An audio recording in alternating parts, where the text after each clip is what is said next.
Hello guys, ये जो हमारी वीडियो रहेगी इसमें हम HP टेट आर्ट्स का इंग्लिश सेक्शन कवर करेंगे। पहला क्वेश्चन है हमारा, एन ऑपरेटिव सेंटेंस इज़। तो ऑपरेटिव सेंटेंस कौन सा होता है? तो जो है विश और प्रेयर्स को डिस्क्राइब करता है, एक्सप्रेस करता है। तो ऑप्शन नंबर सी जो है, एक्सप्रेस ए विश और ए प्रेयर। नेक्स्ट है, which of these is not an imperative sentence. Imperative sentence कौन से होते हैं? जो हम ऑर्डर या रिक्वेस्ट करते हैं उसको बोलते हैं। तो ओपन द डोर ये भी हमारा इम्परेटिव होगा। Next, what is your father, ये नहीं होगा। प्लीज़ ब्रिंग मी, ये भी होगा। I we have pity on me, ये भी होगा। तो ऑप्शन नंबर बी जो है नहीं होगा। ठीक है। नेक्स्ट है, which of these sentence is an example of an adjective. इनमें से कौन सा जो है एडजेक्टिव का एग्जाम्पल है? तो ही रैन फास्ट जो है एग्जाम्पल है। तो आई थिंक इसका जो है ऑप्शन नंबर डी रहेगा। नेक्स्ट है, प्लूरल बताना है ऑक्स का। ऑक्स का प्लूरल क्या होता है? तो ऑक्स का प्लूरल जो होता है ऑक्सन होता है। ऑप्शन नंबर डी जो होगा, ऑप्शन नंबर सी जो होगा इसका करेक्ट होगा। नेक्स्ट है 68, the famine gender of sultan. सुल्तान का आपने स्त्रीलिंग बताना है तो इसका क्या होता है? सुल्ताना होता है। ऑप्शन नंबर बी जो होगा इसका करेक्ट होगा। नेक्स्ट है, which of these is correct?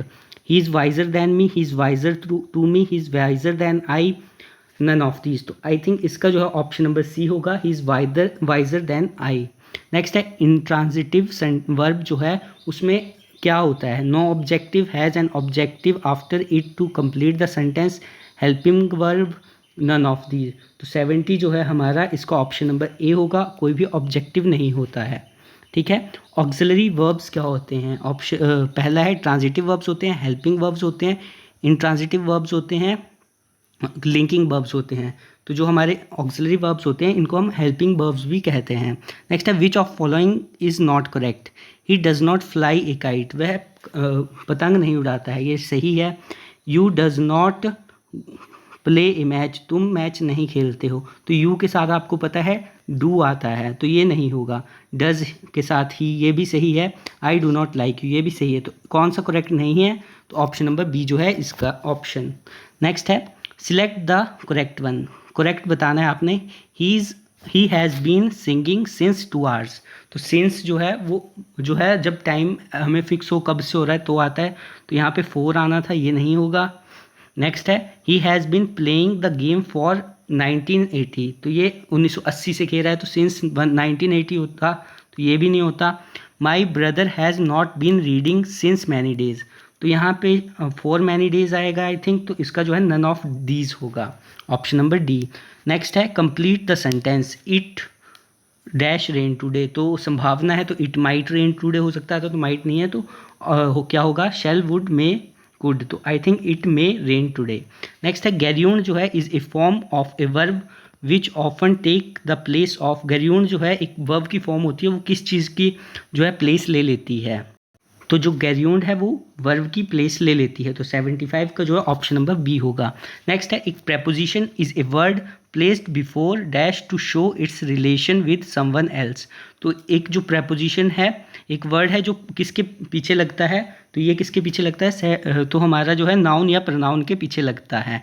ठीक है, रिलेशन बताने के लिए। नेक्स्ट है, विच फिल इन द ब्लैंक्स बताना है आपने प्रेपोजिशन। तो he is died with cholera, of cholera, to cholera, none of these। तो he is died of cholera, option number B. Next है, her father is dash SDO, a and the। तो ये जो होंगे, her father is an SDO, option number B जो होगा इसका correct रहेगा। नेक्स्ट क्वेश्चन है हमारा, he is dash one eyed man. तो he is a one eyed man, क्योंकि व से जो है हमारी कॉन्सोनेंट की आवाज़ आ रही है, तो he is a one eyed man. तो एन नहीं होगा, ए होगा। नेक्स्ट है, the noun for able is. Able की जो है नाउन बतानी है। Ablest, ability, most able, none of these. तो 80 जो है हमारा इसका जो है नाउन जो एबल का होता है वो होता है एबिलिटी। तो ऑप्शन नंबर जो है बी सही रहेगा। 81st क्वेश्चन है, the verb of the rich is. Rich का वर्ब बताना है। Rich, enrich, richer, none of these. तो इसका जो है एनरिच होगा, option number B. Next question है 82, the adjective of play. Play का एडजेक्टिव बताना है। तो प्लेड भी होता है, प्लेयर भी होता है और प्लेफुल भी होता है। तो ऑल ऑफ दीज होगा आई थिंक इसका। नेक्स्ट है, the adjective of air is. Adjective बताना है एयर का। Airy, airs, airful, none of these. तो इसका जो होगा एयरी होगा। नेक्स्ट है हमारा, who is the writer of the story how the camel got his hump. How the camel got his hump के जो ऑथर हैं, राइटर हैं, वो कौन है? Rudyard Kipling, William Blake, William Wordsworth, William Shakespeare. तो ये जो हमारी बुक है, जो स्टोरी है, how the camel got his hump, ये जो है रुडयार्ड किपलिंग के द्वारा लिखी गई है। ऑप्शन नंबर ए इसका करेक्ट होगा। नेक्स्ट सिनोनिम बताना है टिमिड। टिमिड क्या होता है? डरपोक होता है। तो सिनोनिम बताना है इसका सिमिलर। शाई जो होता है वो शर्माता रहता है, ठीक है। ऑडाकियस जो होता है वो होता है निडर, ठीक है। और स्टाउट जो होता है, स्टाउट भी हमारा क्या होता है? एक कोई मोटा व्यक्ति, ठीक है। इंट्रीपिड जो होता है वो भी निडर होता है। तो इसका जो सही रहेगा वो हमारा शाई रहेगा। Next, what does the word mammoth mean. Mammoth क्या होता है? मैमथ होता है बहुत बड़ा। हाथियों के लिए पहले यूज़ करते थे हम इसको। तो इसका क्या होगा? सिमिलर बताना है। Small, huge, round, black. तो ह्यूज जो है बहुत बड़ा, तो ऑप्शन नंबर बी जो होगा करेक्ट होगा। नेक्स्ट है मॉडेस्ट जो है उसका एंटोनिम बताना है, ऑपोजिट बताना है। मॉडेस्ट होता है हमारा विनम्र, ठीक है। तो इसका एंटोनिम बताना है। अनहैप्पी होता है उदास। सुलेन जो होता है इसका होता है चिड़चिड़ा।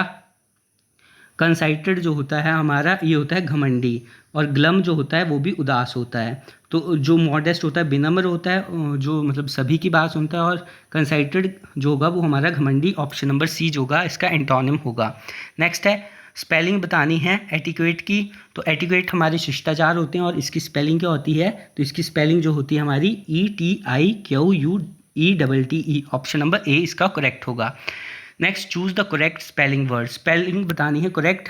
कैलेंडर की स्पेलिंग, तो कैलेंडर की स्पेलिंग क्या होती है? CALENDAR, calendar CALENDAR। तो ऑप्शन नंबर डी जो होगा इसका करेक्ट होगा। नेक्स्ट है वर्ड कंप्लीट करना है। Complete the following sentence. A word in hand is dash to in the bush that if worth none of this. A word is in hand is worth two in the bush. Thank you.